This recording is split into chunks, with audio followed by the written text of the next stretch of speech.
everyone. Welcome back to the podcast. Today, we're diving into a topic that's super close to my heart, to master reading in English, especially if you're just starting out. You know, I started reading English books back in the summer of 2013, right after I graduated high school. And let me tell you, it was a game changer. I committed to reading over 10 English books each year, not counting textbooks, and by my junior year, my vocabulary had ballooned to about 24,000 words. I even scored a 104 on my first TOEFL exam. Wow, that's incredible. 24,000 words? How did you even keep track of all those words? Did you have a special method or something? Great question.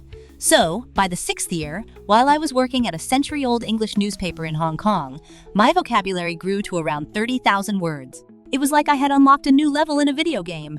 I could communicate freely in English, and it felt amazing. That's like leveling up in real life.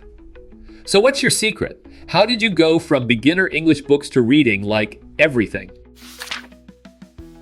Well, I want to share two approaches for beginners today, an easy mode and a hard mode, depending on your personality and learning preferences. The easy mode is for those who prefer a gradual approach without intense challenges.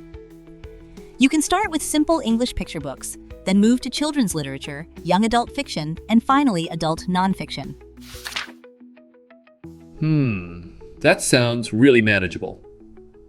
But what if someone jumps straight into adult nonfiction? Wouldn't that be overwhelming? Exactly. That's where the hard mode comes in. It's for those who thrive on challenges. I dove straight into classic literature like To Kill a Mockingbird. At first, it was tough, like trying to run a marathon without training. I had to look up words constantly, but over time, it became easier. Oh, wow, I can't imagine. Did you have a favorite word that you learned during that time? Oh, absolutely. I remember learning the word quixotic.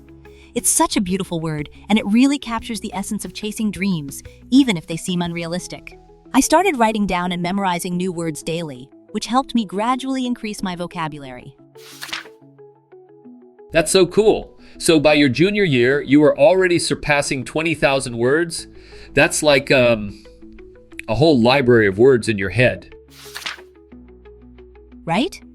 And by my senior year, I could read almost anything without significant obstacles. My reading skills improved even more when I studied abroad and worked as an English journalist. It was like being thrown into the deep end of the pool, but I learned to swim.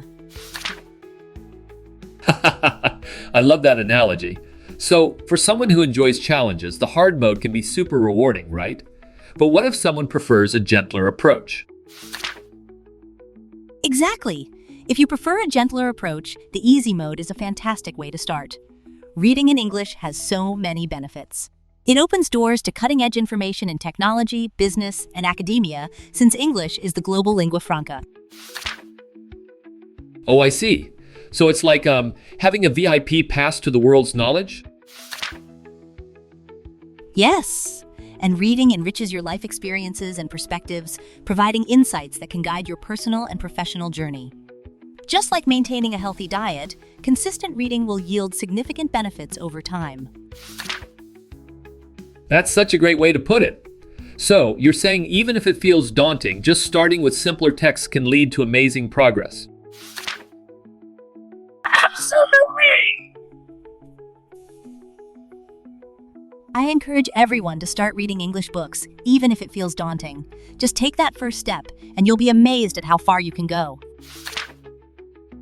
Wow, thank you for sharing all this. I feel inspired to pick up a book right now. That's the spirit. Thank you for listening, everyone, and I hope you found this helpful. See you next time.